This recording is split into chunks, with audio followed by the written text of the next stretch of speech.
In the quiet before sunrise, long before the first choppers thundered over that fictional Korean horizon, something unspoken was already unraveling behind the scenes. The world saw laughter, tight-knit friendships, and the kind of chemistry that felt too genuine to be scripted. But beneath the jokes and the olive-green uniforms, a quiet tension simmered, a question viewers could feel even if they couldn't name it. Why did some of the most beloved actors walk away from one of the most successful shows in television history? On screen, everything looked effortless. Off screen, it was anything but. Their decisions weren't simple or superficial. They weren't about petty arguments or dramatic feuds. They were deeply human choices shaped by ambition, frustration, exhaustion, and the slow erosion of personal identity. And even decades later, their departures still stir curiosity, still spark debate, still leave viewers wondering, what was really happening behind the camera?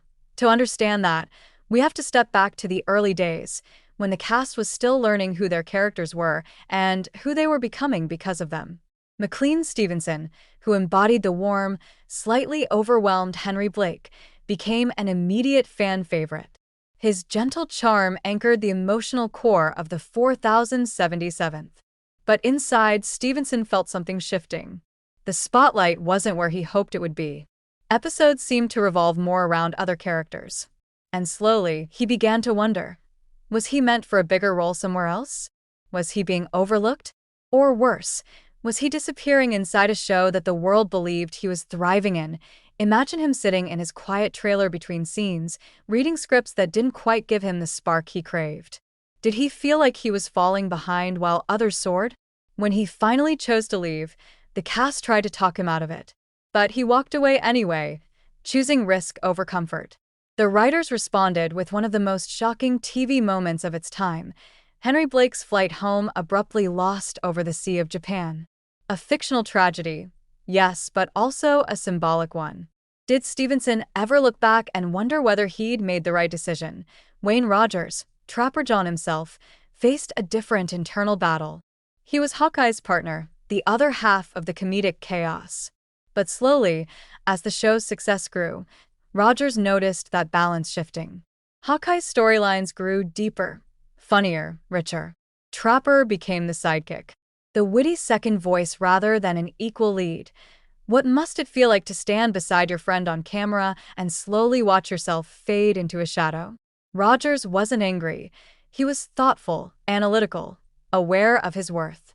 He simply believed he wasn't being used the way he could be. And so he left, not with bitterness, but with a quiet confidence that he needed space to grow elsewhere. Would you have stayed? Or would you have risked starting over too? Then there was Larry Linville, whose portrayal of Frank Burns gave the show its comedic bite.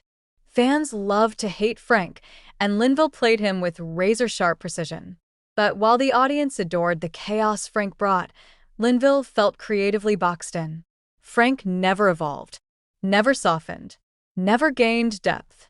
And for an actor hungry for growth, the role slowly became a cage. How long can someone play the fool before it starts to wear on the soul? Linville realized that if he stayed any longer, he would be repeating the same jokes forever.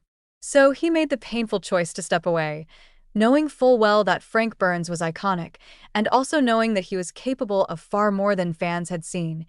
Gary Berghoff, who gave life to the sweet, pure-hearted Radar O'Reilly, left for reasons even more personal. Radar was the heart of the 4077th, tender, compassionate, emotionally honest in ways that cut deeper than most sitcom characters ever dared to. But playing the emotional center of the show took its toll. Berghoff felt the strain of the long hours, the pressure to maintain Radar's innocence, the increasingly wide gap between who Radar was and who Berghoff was trying to be off-screen. He longed for peace. For time. For a life that didn't demand so much emotional energy from him every day. Imagine carrying the weight of millions of viewers' affection while feeling slowly drained on the inside. His exit wasn't dramatic, it was necessary. A quiet choosing of self over fame. Each departure changed the show in ways both subtle and monumental. MASH * survived, evolved, and grew deeper because of those losses. But the absences were felt. The chemistry shifted. New characters arrived, bringing new life, but the ghosts of those who left lingered in every storyline, every laugh, every moment of unexpected silence. And when fans look back now, they still wonder, did these actors find what they were looking for? Stevenson found new roles, but none reached the heights of Henry Blake. Did he ever regret stepping away from something so beloved? Rogers reinvented himself as a businessman and found success far beyond the world of acting. But did he ever miss the creative chaos of the 4077th? Linville found new roles, but struggled to escape Frank's shadow. How must it feel to have your greatest performance become a lifelong label? Berghoff found peace away from the spotlight, but even he felt the tug of nostalgia now and then. Their stories aren't about drama. They're about humanity. About recognizing when something cherished no longer fits. About having the courage to walk away, even when millions of people think they know what's best for you. Maybe the real reason they left MASH** isn't a mystery to be solved, but a reminder of something universal. People grow, people change, and sometimes leaving is the only way to rediscover yourself. Their choices shaped the legacy of the show just as powerfully as their performances did. They made the story behind the scenes as emotional and compelling as the one on screen, and maybe that's why their departures still matter. Because they force us to ask questions we often avoid. When do you know it's time to move on? How much of yourself are you willing to sacrifice for comfort or success? And what happens after the world stops watching? In the end, the real story isn't about actors abandoning a show. It's about human beings standing at the edge of uncertainty and stepping forward anyway. It's about choosing authenticity over expectation, even when the cost is high. So ask yourself, if you were in their shoes, standing under the bright lights, loved by millions but quietly fading inside, would you have stayed? Or would you have walked away before the world fell in love with the laughter, heartache, and razor-sharp wit of MASH**? A quieter story was unfolding in the shadows, a story about ambition, exhaustion, and the subtle unraveling that comes when real people collide with the expectations of millions. McLean Stevenson felt himself drifting from the center of a show he adored, watching others shine while he wrestled with the fear that his own potential was being boxed in by a role that didn't stretch far enough.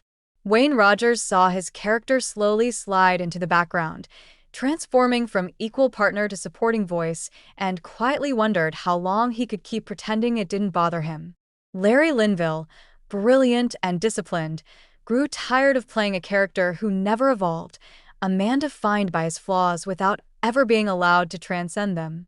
And Gary Berghoff, carrying the emotional weight of Radar's purity, began to feel the toll of living between two identities, the gentle soul the world adored and the man he was fighting to hold onto privately. Each actor faced a different crossroads, a different ache, a different moment where staying felt like slowly dissolving into someone they no longer recognized. Their departures weren't acts of betrayal. They were acts of survival, attempts to reclaim something personal that fame had slowly begun to swallow. And even now, their choices echo with the same questions we ask ourselves in quieter moments. How do you know when it's time to walk away from something cherished? How do you choose yourself when the world expects you to stay? And what does it cost to let go of a role that millions believe defines you?